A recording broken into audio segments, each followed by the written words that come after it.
Here are 7 rules you can apply to achieving anything you desire. Number 1, get serious. Make a decision to go all the way to the top. Up to now you've thought about it. Up to now it's passed your mind. Many of you made the decision and you decided to get serious and your lives have taken off. Like in the shadow going up the dark side of the hill until the moment you decide that, by gum, I'm going to be the best in what I do. I'm going to be in the top 10%. And suddenly you emerge into the sunshine and your life is forever after different. Wonderful. Get serious. Don't fool around anymore. You've really got to get serious. You don't have to be grim, but you must be serious. I know a guy that's got a half a dozen jokes keeping him from becoming wealthy. He's not known as rich. He's known as a joker, which I guess is okay if that's the kind of life you want to live. But it really isn't the best way to live. To go from average to fortune, you must get serious. And you must get serious about 2 very important things. Number 1 is setting your goals and where you want to go. Designing the next 5, the next 10 years is so vitally important. What do you want to do economically? Where do you want to go? What do you want to be? What would you like to have? What would you like to share? How much would you like to earn? How far would you like to go? Those are some major questions to ask. And for that all to work out like you want it to for the next 5 or 10 years, in my personal opinion, you've got to get serious.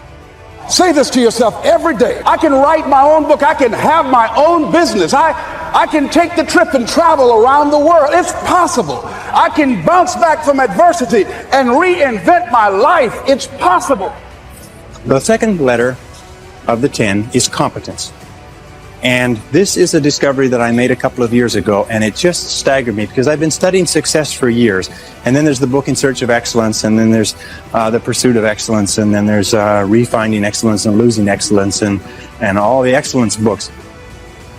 And I sat down and looked at this whole concept of excellence, and I saw something that I hadn't noticed. It's almost like something brought to the surface of your mind. I noticed that every single man or woman that I had studied who had achieved any kind of success in any field whatsoever had done it after they had made a commitment to becoming excellent in that field. And I began to look, and I began to compare, and I began to talk to people, and I speak to thousands of people virtually every month. I found that I never found a single person who was successful who was not excellent at what they did. That competence, the commitment to becoming excellent in your chosen field, is an indispensable prerequisite for success, that if you are not good at what you do, you haven't got a chance in our competitive society unless you win the lottery. And only the top 5 or 10% are excellent. You must commit yourself to excellence. You must commit yourself to becoming the best. And the wonderful thing is that excellence is a journey. It's not a destination. You never get there. Complacency and satisfaction are the key enemies of excellence. But once you commit yourself to becoming excellent, the whole world opens up for you. It's possible to exercise self-interest, but to do it in such a way that no one loses, everyone benefits. Life was not designed to give us what we need. Life was designed to give us what we deserve. We do not reap a harvest in the fall because we need it. We reap a harvest in the fall because we deserve it. And within every single person here, you have 4 ideas, an average of 4 ideas per year, driving to and from work, any one of which will make you a fortune. Any one of which will make you wealthy. How many times, I can prove it to you. Want me to prove it to you? How many times have you been going about your daily business and you see the need for a product or service? And you say, now I wonder why somebody doesn't produce that. And then 2 or 3 years later, a company comes out with that idea, or some company comes and makes $1 million at it, and you say, I thought of that idea 2 or 3 years ago. Every single person here has had that experience. What you have to do is trust your ideas. Number 3 is practice what top people practice, which is what is called idealization. You project forward several years and that you imagine that your life is perfect in every way. Now, what we have found is this is the starting point of great riches, and it's the starting point of great success in life, is for you to have a dream or a vision of a wonderful future. Here's an exercise that we give people in our audiences, is take a sheet of paper and make up what is called a dream list. It just allows you to just run wild and just write down everything that you could think of that you could possibly want. I had a friend who I taught this to, and he got so excited about it, he bought a spiral notebook, and he began writing. And he'd go through the newspaper, and every single thing he saw in the newspaper that was nice, he wrote it down as a goal. He ended up, first time through, with 330 goals. With the end of the month, he had 500 things that he wanted. The interesting thing was that his life exploded. He activated the law of attraction, and he began to attract into his life people, circumstances, ideas, resources, insights that began to move him toward the accomplishment of the goals. Then you have to get serious about another important subject. And that important subject is called personal development. Personal development is striving hard to become the kind of person that you want to be. There's a very important question to ask, and the question is, 10 years from now you will surely arrive. And the question is, where? So to answer the question of where you want to arrive and the kind of person you want to be, you've got to get serious.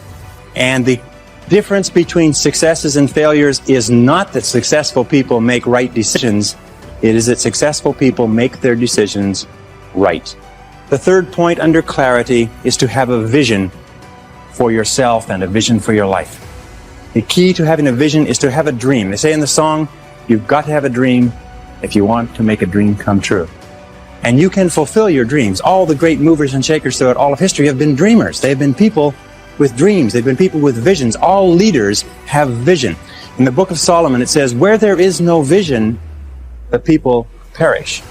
And the metaphysical meaning of that is that where people lack vision, they perish inside because they lose the excitement and the thrill of life. If the best way to predict the future is to create it, which means to have a vision, and even though the vision is in the air or the sky, then build a foundation under your dreams. And when you see men and women who rise from poverty and obscurity to fame and renown, you invariably see someone who had a vision of what they could be and have and do that was far beyond what they were. Every one of us has had an experience. At one time, when we were small, we had a vision of being grown up and having our own cars. And as we grew older, we had a vision of having our own homes and our own families. The problem is that our goals are set so low that even when we do achieve them, they don't turn us on. They don't fill us with enthusiasm. So dream big dreams. The next key to becoming a self-made millionaire is to get around the right people. This is a key for becoming a self-made millionaire. Why? Dr. David McClellan at Harvard did studies for 25 years looking into why it is that some people succeeded greatly in life. What he found was as much as 99% of your success in life is going to be determined by what he called your reference group. Your reference group are the people with whom you habitually associate. Why? It's because we are like chameleons and we absorb through the skin the attitudes, the opinions, the behaviors, the style of dress, the style of speech of the people with whom we associate most of the time. If you start to associate with winners most of the time, you find that they have a totally different worldview. They're positive, they're upbeat, they're focused, they're learning, they're growing, they're positive at what they're doing, and you start to become like that. There is what you heard about the law of attraction. And the law of attraction says that if you change the way you think, you start to attract new people into your life. If you become aggressive about personal development and personal growth, you start to meet other people who think the same way. And the old groups of people that you associated with fall away, and the new group of people appears. So people say, well, where do I find positive people who are thinking about success all the time? First you become one, and then you naturally attract it.